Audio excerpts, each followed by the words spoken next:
कहते हैं, जैसी दृष्टि वैसी सृष्टि। यही बात मनुष्य के जीवन में भी लागू होती है। व्यक्ति के विचार, उसकी दृष्टि कई बार उसके जीवन की दशा और दिशा निर्धारित करती है। यदि जीवन में हम सकारात्मक सोच रखें तो सफलता अवश्य ही प्राप्त होती है। तो आज हम ऐसी ही कहानी लेकर आए हैं। एक बार राजा भोज की सभा में एक व्यापारी ने प्रवेश किया। राजा भोज की दृष्टि उस पर पड़ी तो उसे देखते ही अचानक उनके मन में विचार आया कि इस व्यापारी की सारी संपत्ति छीनकर राजकोष में जमा कर दी जाए। व्यापारी जब तक वहां रहा, राजा का मन रह रहकर उसकी संपत्ति को हड़प लेने का करता। कुछ देर बाद व्यापारी चला गया। उसके जाने के बाद राजा को अपने राज्य के ही एक निवासी के लिए आए ऐसे विचारों के लिए बड़ा खेद होने लगा।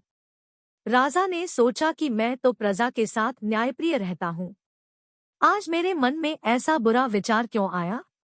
उन्होंने अपने मंत्री से सारी बात बताकर समाधान पूछा। मंत्री ने कहा, इसका उत्तर देने के लिए आप मुझे कुछ समय दें। राजा मान गए। मंत्री बहुत तेज बुद्धि का था। वह इधर-उधर के सोच विचार में समय न खोकर सीधा व्यापारी से दोस्ती करने पहुंचा।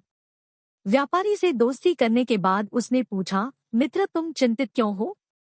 भारी मुनाफे वाले चंदन का व्यापार करते हो, फिर चिंता कैसी? व्यापारी बोला, मेरे पास उत्तम किस्म के चंदन का बड़ा भंडार जमा हो गया है।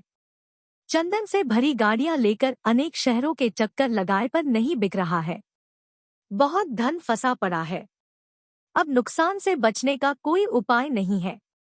व्यापारी की बातें सुनकर मंत्री ने पूछा, क्या हानि से बचने का कोई उपाय नहीं है?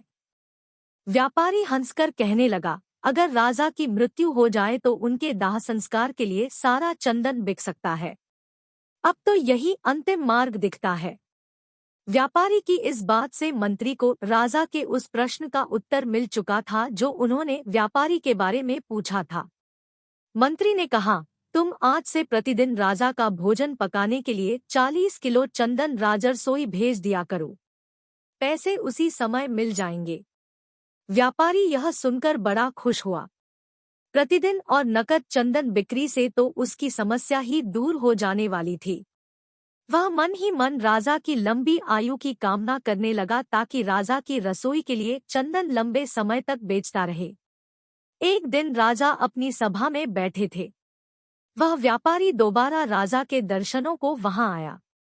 उसे देखकर राजा के मन में विचार आया कि यह कितना आकर्षक व्यक्ति है, इसे कुछ पुरस्कार अवश्य दिया जाना चाहिए।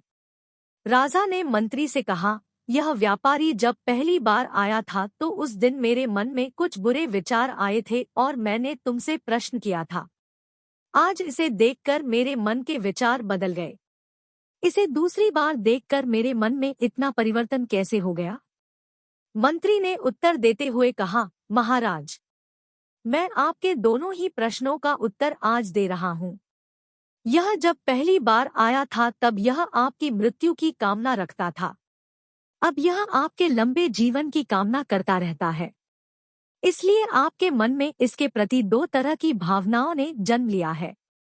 जैसी भावना अपनी होती है वैसा ही प्रतिबिंब दूसरे के मन पर पड़ने लगता है। यह एक मनोवैज्ञानिक सत्य है।